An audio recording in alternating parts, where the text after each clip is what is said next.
Welcome into the Sports Objective, our matinee special, as we have Bubba, a very special guest. We've been looking forward to this interview all week. I'm glad to have him on.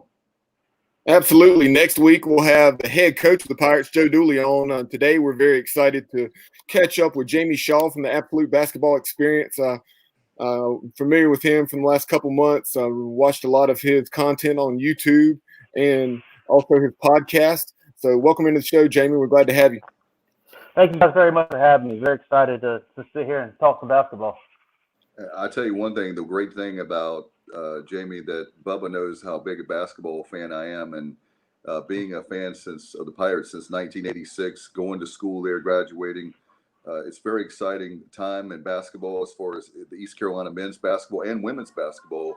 This particular case, I know we're talking about men's, but very exciting time to have Joe Dooley. I know we lost Rafael Chilius. We're going to miss him. Understand for personal reasons why he goes back to Connecticut. But I know Coach Dooley's going to do an excellent job, and whoever he hires as another coach in the program, there's a lot of buzz. This is probably, Bubba, don't you think this is the most buzz we've had since the CIT run in 2013? Yeah, I would definitely say so. People were understandably frustrated with the lack of success at East Carolina in basketball over the years, but I think the commitment probably definitely greater than it's ever been in terms of facilities and doing the things you need to do to give Coach Joe Dooley an opportunity to be successful. And what do you? I wanted to ask you, Jamie. What do you know about Coach Dooley? And obviously, we know about your work, but what about? We'll start off with Coach Dooley and maybe the program at East Carolina right now.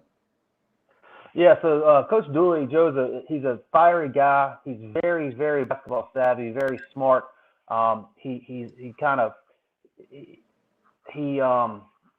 coach's coach, I guess. He's very disciplinarian. He wants things done. He's meticulous when it comes to the fine specifics of basketball and doing things the right way and everything. So he's a very good basketball mind. And he's getting things going. I mean, getting no Farrakhan in this stuff for ECU and all that kind of stuff brought a little national buzz to it, brought some excitement to it. And, the roster looks completely different now than from when he first came on. So he's getting, I guess, his guys in. Yeah, it certainly does. He executed that major roster overhaul prior to last season that you referenced. And in addition to that, you did have Seth Leday leading the program. You have Derek Kwanzaa coming in. What can you tell us about Derek? He's a guy that's been up at Hargrave Military, a 7-footer, and he'll give the Pirates, at least at this point, unless anybody else leaves the program, a fourth 7-footer. Yeah, so he played his high school ball at Village Christian in Fayetteville. He played a summer ball with Garner Road, David West. So he's very familiar with working out and worked out with David West and trained with David West and all that kind of stuff. He played this past year up at Hargrave Military. He's a true big. He's a rim protector. He's a rebounder.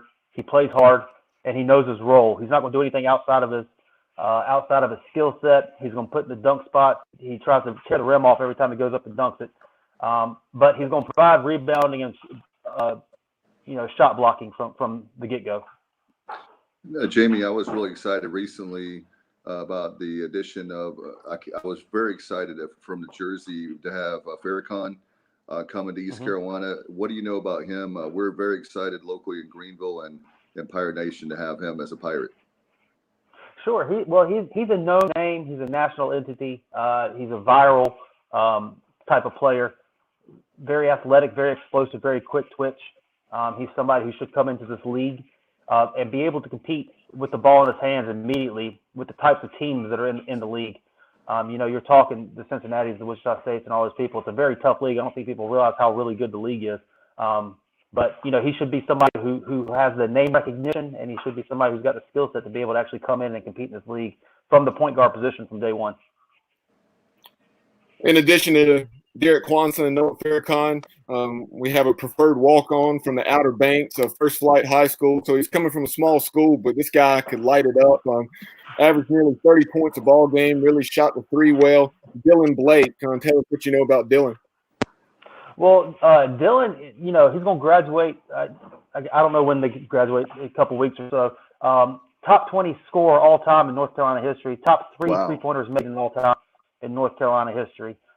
He's a very prolific bucket getter, and as you said, he's a shooter, deep range. He's also young. I don't know. He's going to graduate high school at 17 years old.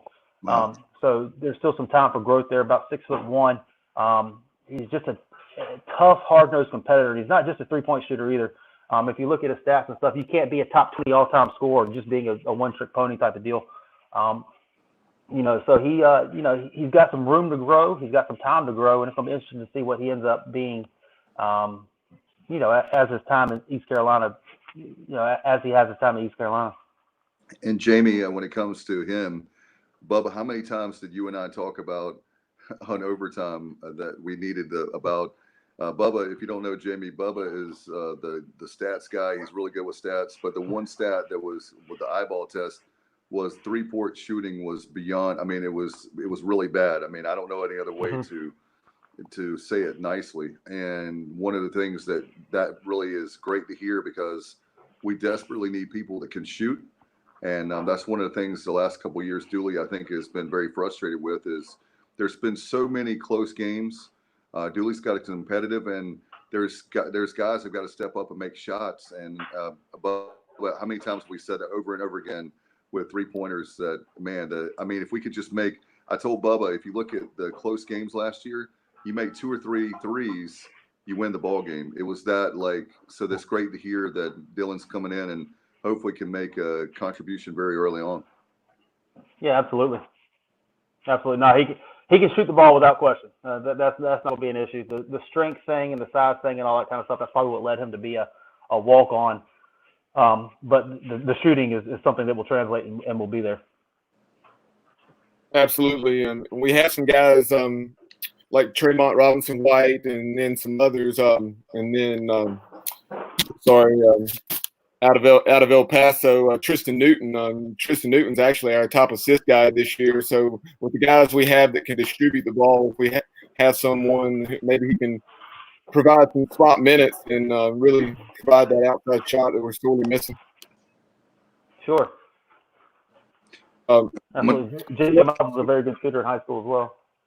Yes, well, J.J. Miles, I was going to mention J.J. J.J., as the season wore on, he really came along and started shooting the ball with more confidence, and I think finished the year right around 34%. So he's someone that I would certainly expect to have a big year next year. You could tell that he was wanting the ball late in games where some of the other guys were shying away from it and going into a shell, so to speak. Yeah, no doubt. And it's always nice, too. Hopefully he does stand up. It's always nice when Eastern North Carolina kids have good years at East Carolina. Kind of things seem to work out well when that happens. No doubt. And, that's the thing, Jamie, that if you look at the big picture for Joe Dooley, this is going to be year number 3. And I really believe he's, as you said early on in the interview, that he finally has his guys. I've said all along with him and even the football coach, Mike Houston, not the second year, but the third year is going to be a breakout year for Houston with the football program. But this particular case with the basketball program, you got to feel like with Jaden Gardner being a junior, you've got a lot of guys that they were starting to really come together last year. It took them some time. We had injuries in the preseason, early in the summertime, and we were talking about Tremont Robinson White. Joe Dooley back, I think it was February, one of those conference games, and we're literally in a post-game press conference, and he was talking about how he's not even near 100%, and he was making a lot of great moves, and he wasn't even 100%. So he's somebody, and a lot of the players, I think the chemistry was one of the issues that I had going into the season, and I think it's just going to take time, not only to build the culture, build the program, but the chemistry seemed like the guys were having fun, and they finally started to find their way once conference play started.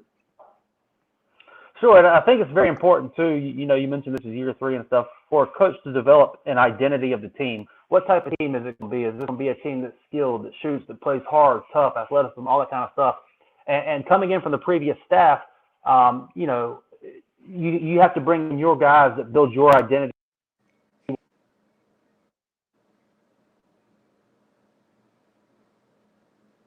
I feel like he's bringing in his guys, his tough, athletic guys, who are going to bring that identity forward to the program.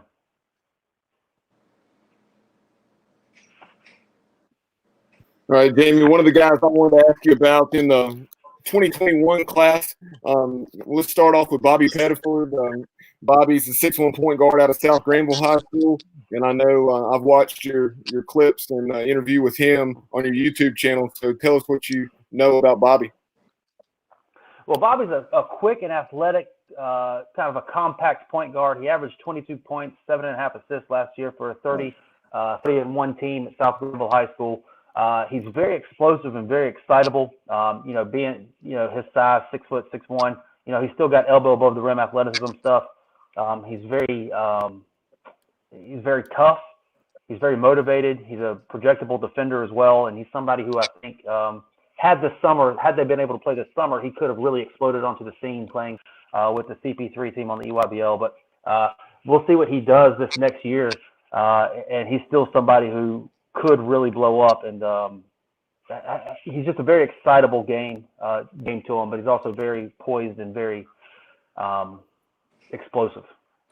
And Jamie, that's one of the things when you were talking about the character of the coach and what kind of team he wants. I think the physicality obviously is a given, but I think the key for Joe, and I would say I'm not him, but I would speak for him and say that he's looking for mental toughness. That's the key to ingredient for Dooley is you got to be mentally tough. Basketball is a very difficult game. People make it look easy, but it's not as easy as it looks. Sure. Especially from the point guard position. You want your point guard to be able to pick things up. He's got the ball in his hand for the majority of the time. You want the person that has the ball in their hand to make good decisions. Next, I wanted to ask you about Lucas Taylor. East Carolina right now obviously has Jaden Gardner, tremendous talent out of Heritage High School in Wake Forest, North Carolina. Jaden, let's be honest, if the Pirates were better and had more wins this year, he'd probably been the player of the year in the American, but we know how that can go. But Jaden's well on his way to rewriting the record books at East Carolina. But talk about Lucas Taylor, 6'6" shooting guard out of Heritage. Yeah, as you mentioned, they were same high school and all that kind of stuff. East Carolina was actually Lucas's first college offer. That really sticks out to him. Talked to him a couple weeks ago, and that was a very big moment for him. Obviously, him and Jaden in contact, talking to each other and stuff. But Lucas is a shot maker. I mean, he's just a big time shot maker. He's 6'6". He's got great length, and he's got a nose to put the ball in the basket. With some natural athleticism and stuff. He's a former football player, so he's got some toughness to him as well.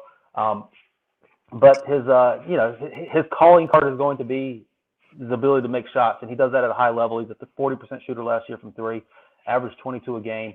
Gets in the mid-range, 1-2 dribble pull-ups and all that kind of stuff. And as he continues to kind of hone his game and go, we're talking about a possible league leader in scoring type of situation for him as he continues to hone his craft and get down the finer arts of scoring the basketball and shooting and his spots and his balance and all that kind of stuff. And Jamie, when it comes to, you were talking about earlier again in the interview about the American it's a great league. It's very underrated for sure. When it comes to, are there players like him, Lucas Taylor, or are there other players in North Carolina or beyond that Coach Dooley and the East Carolina staff are looking at that can really compete in the American? Yeah, I mean, I think the list that y'all sent beforehand, the players that they've offered, I think you find a common bond with a lot of them is the fact that they're skilled and can shoot the ball, and they come from winning programs. We already talked about Bobby Pettiford. We already talked about Lucas Taylor. You add in DeMarco Dunn from Westover, who was 30-0 last year. He averaged 20 a game, shot 45% from three. You have Eric Vanderheiden from Millbrook High School, who's a perennial power, 6'9". He also shot 42% from three. You have DJ Freeman from Clayton High School. They won, I think, 30 games last year as well, and 26 games. He's a scorer. Bucket Gary averaged 21 a game. And then you add Marcus Ilver from Massanutten, 6'8". He's Estonian. He was the lead for the Estonian national U19 team last year. He's at Massanutten now. This was his first year over. And then Gabe Wisnitzer at Hargrave, who was Fifi Kwanzaa's high school teammate this past year. He's a 7-foot, 2021 guy who can really shoot the ball, and he likens himself to a Luka Garza. If you talk to him and all that kind of stuff. So all the guys they're on in the area, even Breon Pass too. Breon Pass won, I think they only lost 1 or 2 games this past year. He had a 50-point game, averaged 24 points. He was all-state in both football and basketball this past year with Breon. So the guys they're going after are guys who are skilled, but also have some toughness to them, and they come from winning programs. So that's, kind of winning is a habit. It's not something that you can teach or learn. It's something that you do. And the fact that they're bringing those type of guys in and looking and recruiting those type of guys, it should be a good sign. Absolutely. And one of those names you mentioned, Eric Vanderheisen from Millbrook High School. I know I've watched his highlights on your YouTube channel, just tremendous, and he's really blown up over the last eight months or so. You said going from an unknown, to a top 100 guy in the nation and top 5 in North Carolina. So hone in on him a little bit and tell us a little bit more about Eric. Well, Eric, both his parents played professionally overseas. So he comes from a basketball family. His brother is now at Bucknell. Jake just graduated last year, just ended his freshman year at Bucknell. Eric is a long, 7-foot wingspan, 6'9", and he just shoots the cover off the ball. He's incredibly skilled. He's a pure shooter, and he can really pass the ball and see the floor as well. So, there's a world of upside there. He transferred from Ravenscroft to Millbrook this past year. This is his first year at public high school. I think they only lost 2 or 3 games this past year at Millbrook, and he's going to be the leader this year, coming in with Will Felton. Skilled, good straight line athlete, and can really, really shoot the ball. Jamie, are there any guys that maybe are not on the East Carolina radar, or just in general that you're really high on? That are maybe diamonds in the rough. Those are the kind of guys I look for. Is you can put 5 stars and a whole bunch of stars by a guy's name, and they can be a bust, or you can have a guy that's maybe a 2 or 3 star guy that plays like a 5-star. Do you have any of those kind of guys that maybe underdogs? Those are the guys I look for. Well, the fortunate thing for East Carolina is they're right in the middle of North Carolina. North Carolina every single year for the past 5 years has put out 60 to 65 Division I players in every class in basketball, and they spread that out all throughout the country. Now you coming in South Carolina, who has, this is the best class in 2021 South Carolina seen probably in the past 15, 20 years. And you have Virginia, who has a ton of talent as well. So they're right in the middle of a 3-state area that puts out probably around 100 Division I players every single year. So while a lot of kids will get the high up type of exposure and stuff, there's always going to be Jaden Gardners around the world, around the area, who are going to fly under the radar and find fits. So there's more than likely going to be a ton of names that turn up between now and then. It's just a hard time right now because coaches aren't able to get on the road to evaluate because of the team, because of the coronavirus. The NCAA pushed the live periods back to June, and it's looking like they might push it back again. So they're not able to be on the road recruiting and stuff. They're not able to be in the gyms to actually see the kids and identify the kids. So they're having to scour through a ton of film, be on the phones, and working that and all that type of stuff. So the fortunate thing for East Carolina is they are in a very fertile area for talent, for basketball talent, where kids are found, diamonds in the rough are found every single year. And like you're saying, I can think of guys on some names escape me in the moment, but guys that have gone to VCU, Old Dominion, programs like that in the Atlantic 10 or upper echelon programs in the Colonial at one point in time. Just talk about, I really think if you get some of those guys to stay at home, then that will help Joe Dooley get this program to where we all want it to be. Sure. You have right now, Nate Hinton from Charlotte went to Houston. You have Caleb Mills from Asheville who went to Houston. You have Ty Bowman who went to Boston College. Jerome Robinson from Raleigh who went to Boston College. The list goes on of players who left the state and ended up being pros that, none of those guys were on. Well, Nate Hinton ended up being on the top 100 list, but none of the other guys ended up being top 100 type players. And, I think for Jerome Robinson, Boston College beat out Richmond for him. So there's always going to be talent, always going to be players. There's always going to be guys that fall under the radar who end up, Trey Murphy went out to Rice. Now he's going to Virginia. Trey Wirtz from Charlotte went out to Santa Clara. Now he's coming back to Notre Dame. There's just every single year there's a lot of guys. Jamarius Burton went to Wichita State from Charlotte. Now he's coming back to Texas Tech. The list just goes on and on and on of guys who under the radar aren't top 100 guys, whatever the case, and end up having successful, if not NBA type careers. in addition to the men's side of things, I know you'll cover the women's game as well. East Carolina has a coach entering her second season, Kim McNeil, and so are there any women's prospects that you can tell us about that maybe the Lady Pirates are in on? Well, on the women's side of things, it's a very new venture. So I'm not as familiar with the women's basketball program at ECU as I am on the men's side. Well, definitely, they're doing a nice job. She and her husband Corey, and they're doing a nice job with the second year. So it's going to take some time. This will be the second season. By year 3 or 4, you'll start to see. Speaking of toughness, her defense is one of the best in the country. Her system, and when you were talking about earlier about getting the players, that's what it comes down to that all the time, right? It doesn't matter which sport you're looking at. Getting the right players. You can be the best coach in the world if you don't have the right players when it comes to college sports. I mean, what do you have? Yeah, I was talking to Lavelle Moten the other day, and he said the Jimmies and Joes are better than the X's and O's. A coach is only as good as the players he brings in. The recruiting is the lifeblood of every major university. If you don't recruit well, if you don't get that done, your tenure at the school is not going to be very long.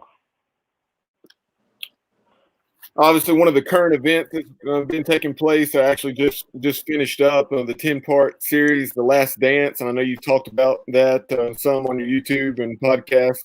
So just tell us your thoughts on The Last Dance, and were you a Jordan fan, or I'm sure you, at the very least, you respected Jordan.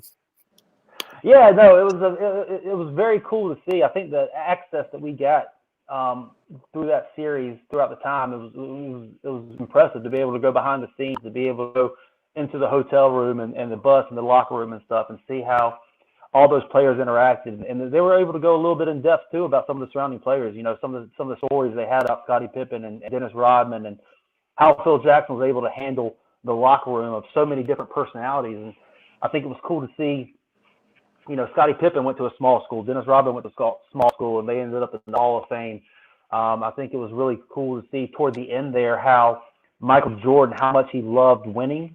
I think it was episode 7 or so, whenever at the very end, the very last scene was him, crying, saying, "I'm going to push you, and if you don't like it, you can go somewhere else." And then he had to cut the scene because tears started coming down and stuff. Just the passion that it meant to him. And that was very eye-opening and something that, I think kids today need to see, that, winning isn't easy and competing isn't easy. And you have to, if your best player is the one pushing the team to play the hardest, that's usually a pretty good culture within the locker room. So I think all that was really neat. I thought it was really cool to see the difference of the times. I'm sure, media people yourselves, the amount of access that they had to these players was unbelievable. I mean, it was unbelievable. They're sitting there like just chilling in the room with nothing. Like Michael Jordan would just call up somebody and give an interview or whatever the case. I mean, the access the media had to it was unreal. But also too, how much the media could dictate the narrative back then as well. You run one bad story in a major newspaper, and it was just gospel. Like you couldn't fact check or anything like that because social media and all that kind of stuff wasn't around. It's just like you won one story and the media kind of was able to dictate the whole narrative as to everything that they wanted to happen. So the players had to keep them on their good side and all that. So it was just very eye-opening with the change of times and all that kind of stuff as well. It made me miss certainly basketball, Jamie, and certainly with the sports. It was nice to have something that we could, even though it was from the past, it was nice to have something we could reminisce looking at that time. I tell you one thing with Michael Jordan, I remember that, I think it was the 98 season, but that shot in game 6, when he made that shot in Utah, I was like, that I really thought that was Utah's year. And when he made that shot, I said, I should have known that Jordan's going to have the shot. He's going to make it because you expect him. He has the ball into the game. They're probably going to win, even though it was, Utah's year, they still didn't win it. Yeah, I mean, it was one of those iconic shots. I mean, him sitting here with, Brian Russell, and was it a push-off, was it not? I don't know. It was just a good play. Crossed him over, came up, and just sitting there with it locked in. It's one of those iconic sports photos that you remember, and one of those things that you're just not going to forget. Just like the Craig Elo shot that he had where he hit it hanging in the rim and then came up and jumped in the air, and then the shoulder shrug. Like there are some iconic photographs, that were within his career, and that was absolutely one of them. You had mentioned that there was no basketball being played, and it was good to see basketball and all that kind of stuff. The timing of this coming out was absolutely wonderful, and the way that it is with this documentary, because it's right in the middle of, we're just coming off of Tiger King, which ended up being one of the biggest documentaries out there, and that's just how starved people were for any type of entertainment. Everybody loves Michael Jordan, everybody loves basketball, all that type of stuff. So for them to drop this documentary at the timing that they did, I don't know what the numbers were, but I'm sure the numbers were absolutely astronomical when it comes to, like, in the all-time realm of documentaries and all that type of stuff. And just because people were starved for it and crazy for it, and it built kind of this underground cult type of following where that's all people were talking about. I know for as far as Forbes Sports, they had the number a couple weeks ago. I haven't seen for like the last 4 episodes. I think it was 5 and 6 was something like a number like 5.6 million. Unbelievable numbers at this day and time and especially when you think about, you might get something like that for a live sporting event. To think it was a documentary. Mm-hmm. I mean, I know ESPN does an excellent job with 30 for 30, but that was unbelievable, and I was really happy for ESPN. I can't imagine what they're going through right now, not having the no doubt sports. Man, so I was looking the other day at it. They had a rock skipping competition and putt championships and stuff. It's like, oh man, they are starving for content. Yes, they are. Yes, they are. No doubt about it. Dave, you actually created a nice segue for me. Unfortunately, I'm very sad to hear the passing of Jerry Sloan. I saw that. Legendary Utah Jazz coach. That I wanted to bring that up in the open before we dove into some of the recruiting topics, but slipped my mind. I'd seen earlier this morning that he had passed away, and I'd seen in the last few days that the mailman, Karl Malone, had said to please keep his former coach, Jerry Sloan, in thoughts and prayers. But anyway, he was 78 years old, and just a tremendous career with the Jazz. Unfortunately, he may not be remembered by some just because of the fact that he didn't win that NBA title. He played in a couple of finals and then just pretty much in the playoffs year in, year out, with the exception of a few years. And then he obviously played for more than a decade as well with the Chicago Bulls. So just talk a little about your memories of Jerry Sloan. That's a guy that I was more familiar with because obviously at East Carolina, Blue Edwards, he had played for the Jazz and been with Coach Sloan for several seasons. Yeah, I think Jerry Sloan's he's very underrated. As you said, he's not going. Maybe people might not remember him, but I think even going back to this documentary and stuff, his teams were always competitive. His teams always were built for that, and he was the guy who kind of, you can't find an NBA team these days who doesn't play through the pick and roll, and obviously that was their bread and butter way back whenever that might not have been necessarily what was vogue in basketball those days was the pick and roll, but innovative mind, ran some great offense and great stuff. His teams were tough. His teams played hard. His teams played physically, and he was a great NBA coach. And I think his tenure with the Utah Jazz, as you see these days, even now, if a coach lasts more than 3 years with one NBA team, then that's something special. He was there for so long and won so many games and did so many great things. It just so happens that he was in the same era as Michael Jordan. And Michael Jordan didn't like losing too much. So he was great. He's an all-time great coach, and hopefully he gets remembered as such. Yeah, that you're talking about that back-to-back finals, and like I was saying just previously, the '98 season, I really thought that was Utah Jazz their year. But I always say, Jamie, that not always the best team wins, and I think they even alluded to that in the documentary. The very fact Jordan did when Phil Jackson made that last dance. That '98 team, they were good, but they were not as dominant as they had been in previous years. Mm-hmm.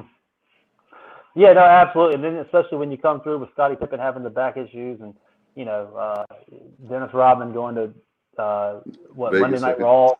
Yeah. It's just one of those things. Things sometimes are meant to happen that happen, and Michael Jordan just I just don't think, especially the way they framed this whole the last dance, and that was kind of the mantra from the get-go.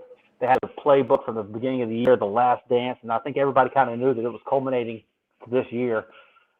You know, it just felt like kind of a destiny type of situation that no matter who or what, that the Bulls were gonna get it done. John Stockton to Karl Malone is certainly one of the better tandems or connections of all time for sure, and I loved watching them play. John Stockton and Larry Bird. Larry Bird is my favorite player.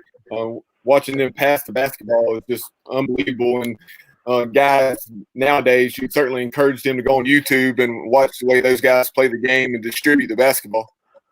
Well, John Stockton has 2 records that might not ever be broken in the NBA with his assists and steals record. So I mean, he's you know, he doesn't get talked about as much as he should as being one of the all-time greats. An amazing one.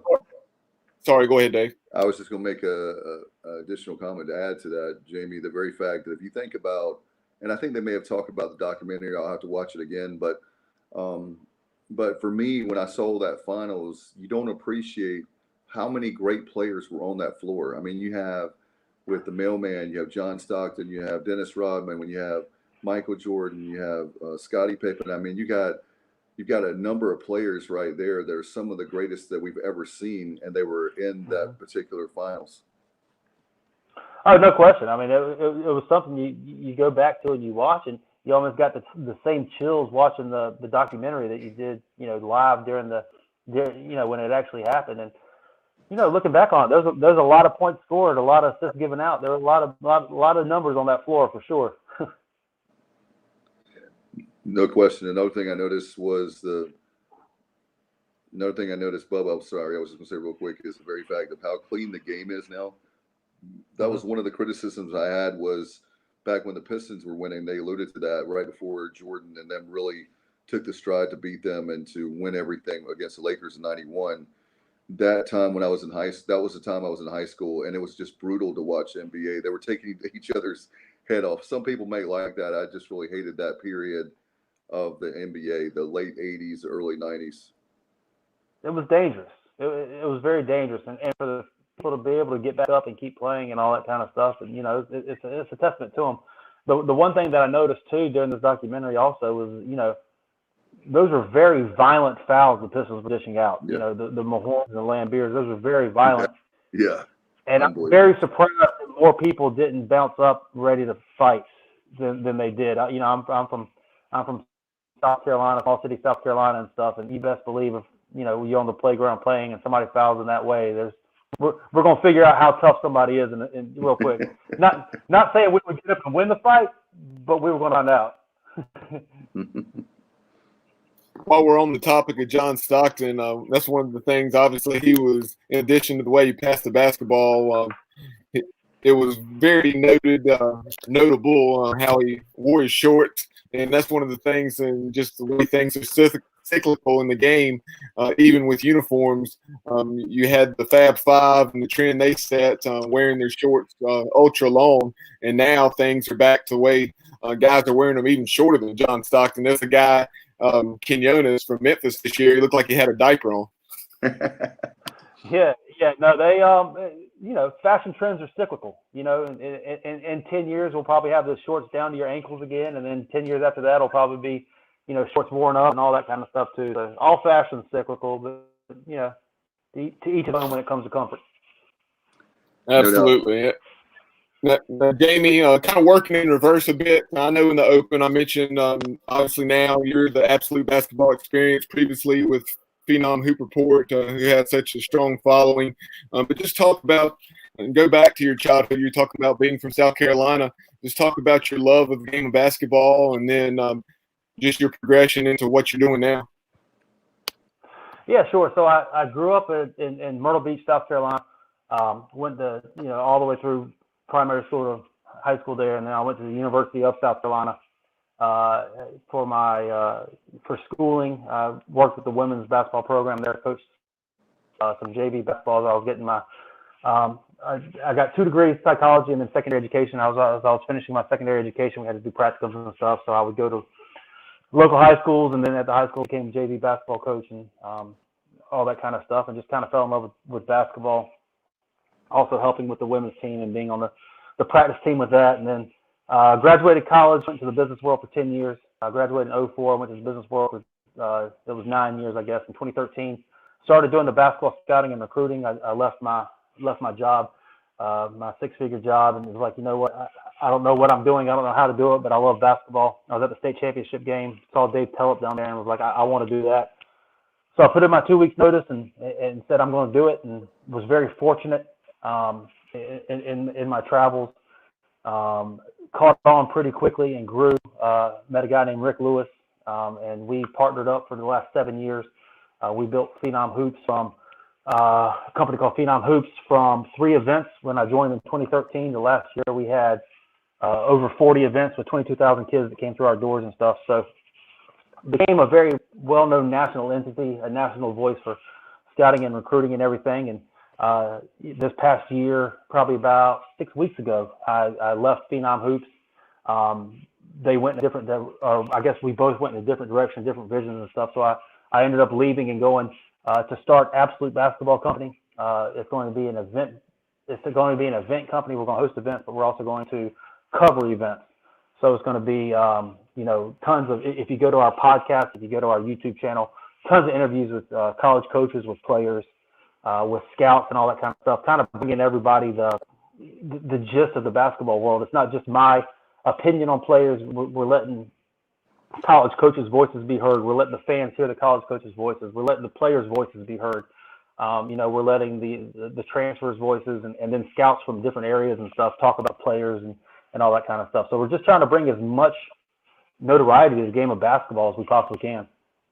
And how can people find you on, as far as social media and YouTube? I guess it's Absolute Basketball Experience. Yeah, so the podcast is the Absolute Basketball Podcast. It comes across all platforms on, Apple and Spotify and all that. On YouTube, it's the Absolute Basketball Experience with Jamie Shaw. On Twitter, it's at Jamie Shaw 5. On Instagram, it's at Jamie_Shaw 5. And that's JAMIESHAWE.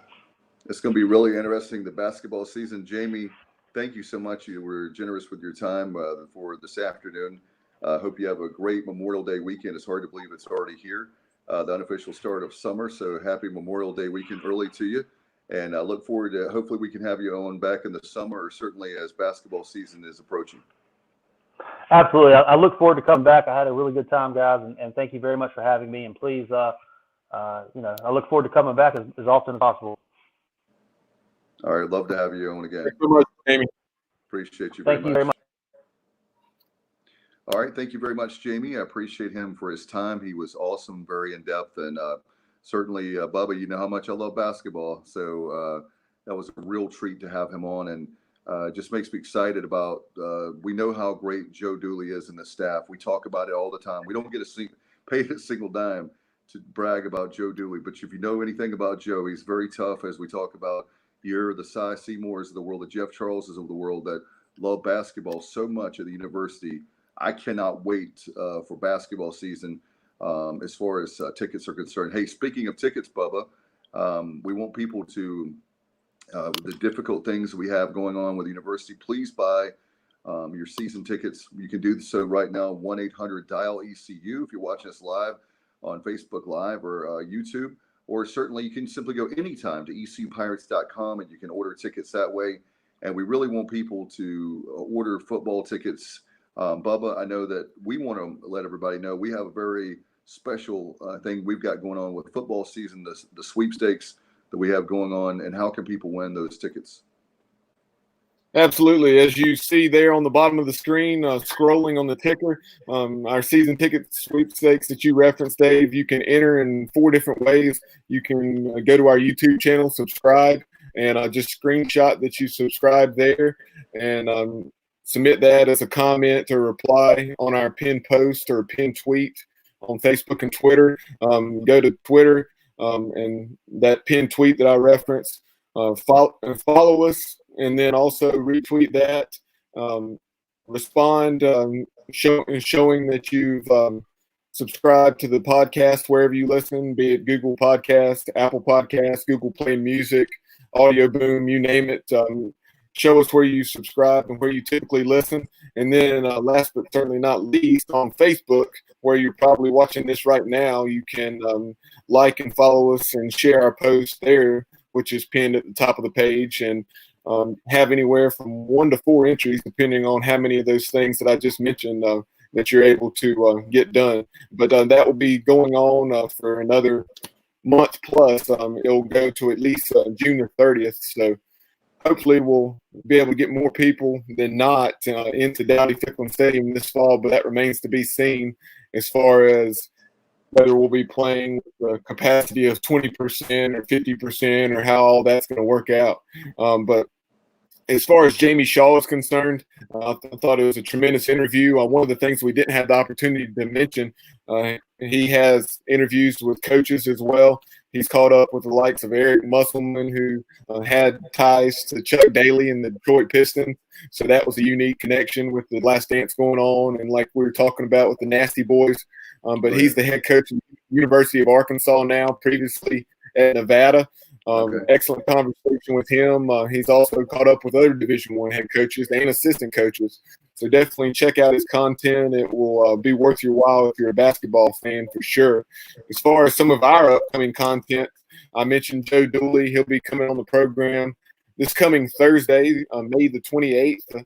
Another matinee, if you will. We'll be right here on Facebook and YouTube Live at noon, catching up with the head coach of the Pirates. On Wednesday night at 7 p.m., Adam Gold from 99.9 The Fan in Raleigh, syndicated throughout the state of North Carolina. He will be on the show, as well as Big E, Eric Graham. Eric Graham will be catching up with us. We obviously enjoy talking Pirate football and other topics with Eric. So he'll join us for at least about half an hour, maybe 45 minutes next Wednesday night. So look forward to that. No doubt, and we have a lot of other great guests that we're working. Good problem to have that we're working in right here. Thank you so much for, as always, to watching us live on Facebook here Friday afternoon, of course, on the YouTube channel. And what we're going to do is these are always archived. We'll put this out as a podcast as well. If you're watching live, we have trivia tonight. Don't forget about that. Every Friday night at 7 o'clock. Appreciate you, Bubba, very much for your hard work. And thank you, Stacy, for your support of the program as well. For trivia. Appreciate that very much. All right, we're going to get out of here. I'll get back to work, Bubba. Thank you, man. Appreciate you very much for your hard work for the podcast. And Kyle is obviously working. He couldn't be here. But, Kyle, thank you so much for you're doing. There we go. There, a good friend of ours from Seven Cities Shop Talk. Appreciate it, John Smith. John, we appreciate you, man. Tuning in up in, I guess, southeastern Virginia. No doubt. All right, guys, until this evening. If not, we'll see you next time right here on The Sports Objective. Go Pirates.